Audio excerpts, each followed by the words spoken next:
Hello mga Jai! Ayan, sawa ka na ba sa adobong sitaw? Ayan, adobong sitaw, adobong sitaw, adobong sitaw. So, ito guys, lagyan natin ng twist.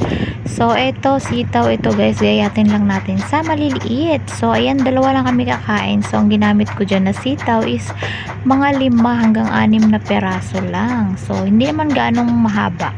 So, ayan, kung marami kayo, dagdagan nyo. Pwedeng gawing 10 peraso.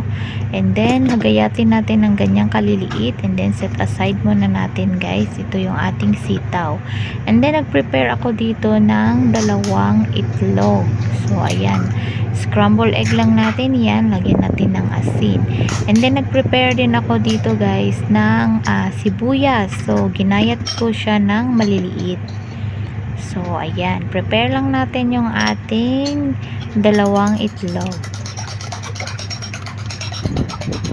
So, minsan kasi nakakasawa talaga yung pare-parehong luto ng ulam. So, ito naman, parang ano to guys, tortang sitaw. So, ayan. Igisa muna natin yung ating sitaw. Naglagay lang ako ng kaunting mantika. And then, gisa-gisa lang. And then, lagyan natin ng kaunting asin. So, ayan.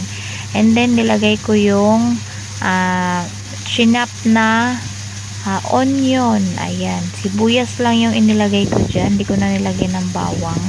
So, chop onion lang na maliliit ang nilagay ko. And then, halo-halo lang. Halo-halo. Until na maluto itong ating sitaw. So, ayan. Naglagay ako ng chicken broth. Pwede naman maglagay ng chicken powder or pwede maglagay ng magic sarap kung mayroon kayo. Kaunti lang and then lagyan ng kaunting tubig and then takpan natin ng mga ilang minutes. Kaunti lang kasi madali lang maluto yan. 1 to 2 minutes. And then tikman din natin guys pag medyo okay na yung sitaw natin, malambot na, saka natin ilagay ang ating itlog.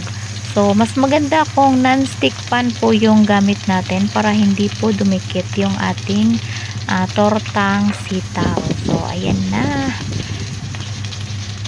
So, anuhin lang natin na malagyan lahat ang ating sitaw. And then, ayan. Tortang sitaw lang ito guys. Pero the best talaga. Masarap talaga. Ready? Kain na na!